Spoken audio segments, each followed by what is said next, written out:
I'm sitting down in conversation with Bruce McIver, the immediate past president of the Queensland LNP. Now, I'd actually like to start with a little bit of insight for you, maybe a bit of history, explaining for people who have no idea about the merging of the Liberal and National parties in Queensland, what that was like, why it happened.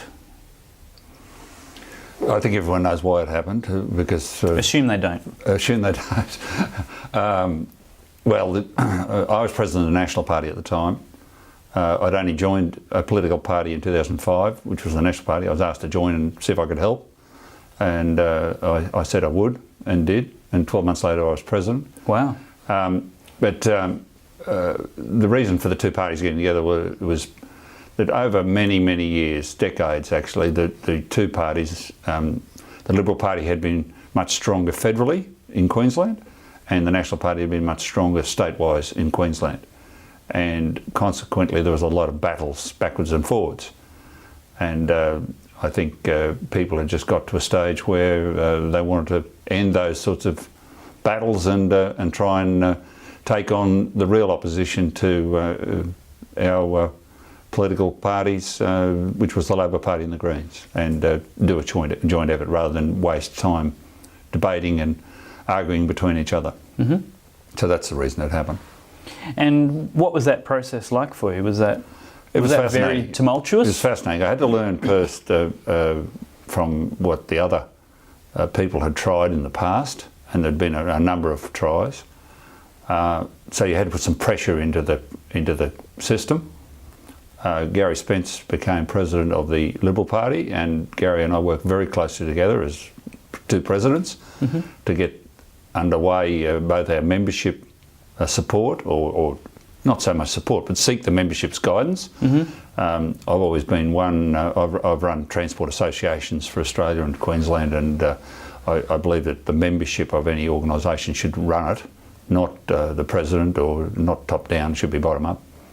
And Gary was the same view with the Liberal Party, so we got our membership to vote, and then Gary lost the presidency and Mal Brough came along, but by then we'd signed an agreement between the two parties to hold a constitutional convention in July 08, this was, and so Mal and I just had to sort out some of the details in relation to that, which was a fairly interesting exercise in itself.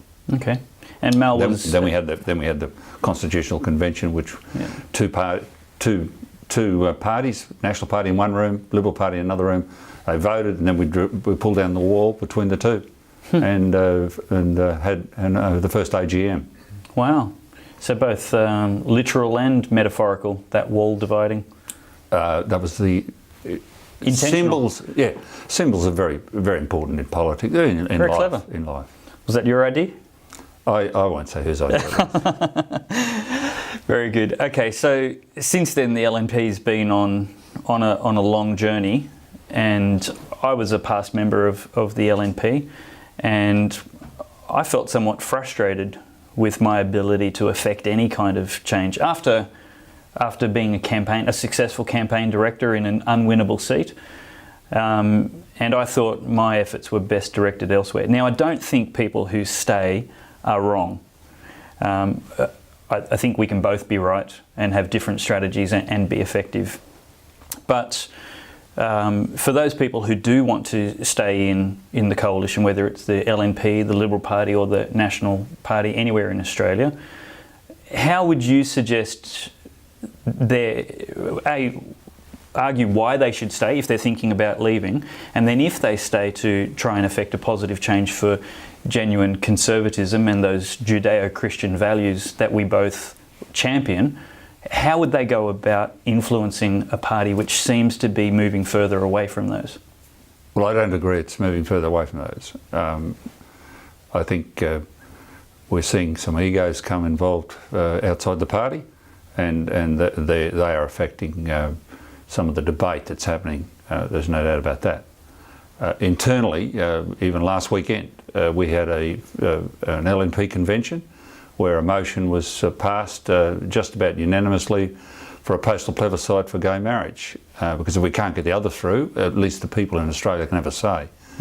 Whether that becomes into power or not, it's up to the federal cabinet and federal party room. But Queensland is supporting that that method. So people that stay in the political parties, whatever political party it is, I don't think all Christians should be in the LNP, and I don't think all Christians should be in the Labor Party. I think we've got a right to be where we believe that we're called to be. I certainly am in the LNP and will stay there. I believe that you've got an opportunity, if you stay there, to influence outcome. Now, you won't win every battle, and you won't feel comfortable about everything. But the alternative is go outside and be a spoiler. And we're seeing a lot of that. And I think that that's bad for democracy. I think you've only got to see what's happened in the Senate. People say, oh, the government, the debt's going up federally, and where's that all going to end? Well, there's only one reason it's going up, is because the Senate blocks everything. So we have a government that's elected federally, in my opinion, should be allowed to govern, including the Senate, should be allowed to govern, and if you don't like them, throw them out in their 3 or 4 years, whatever the term is. Yeah. And the same in Queensland. We have that in Queensland now. And we saw that in 2012 to 15. The people spoke one year and then spoke at the next election. Yeah. So the people still should drive things, and by the people I mean in the party as well. The general membership should drive the party direction. So for the committed Conservative in the LNP or the Liberal National Parties interstate, what kind of activity would you endorse them to be doing to have a more of an influence in the party to preserve and promote those values? What can they actually be doing other than being a member?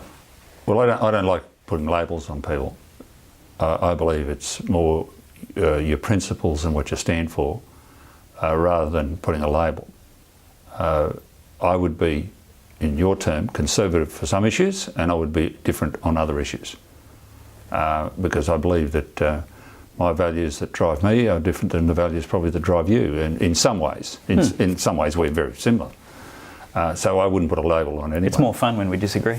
Well, it is. But if everyone agrees on everything all the time, well, you'll end up with the worst outcome. It's very boring. Yeah, it's very boring. Very boring. Yeah, as well. Yeah.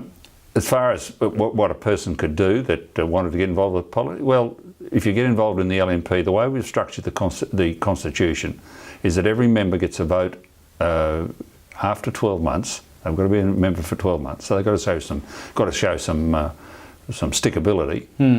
They get a vote on who their candidate will be for their local area, and if they can get that candidate elected, well, then they've got a member of Parliament that they've helped get elected, so they can have some influence there. I think that's very important. There are a couple of electorates where the LNP members have pre-selected candidates that I would describe as very progressive and unfortunate for our side of politics. In fact, they're probably in the wrong party.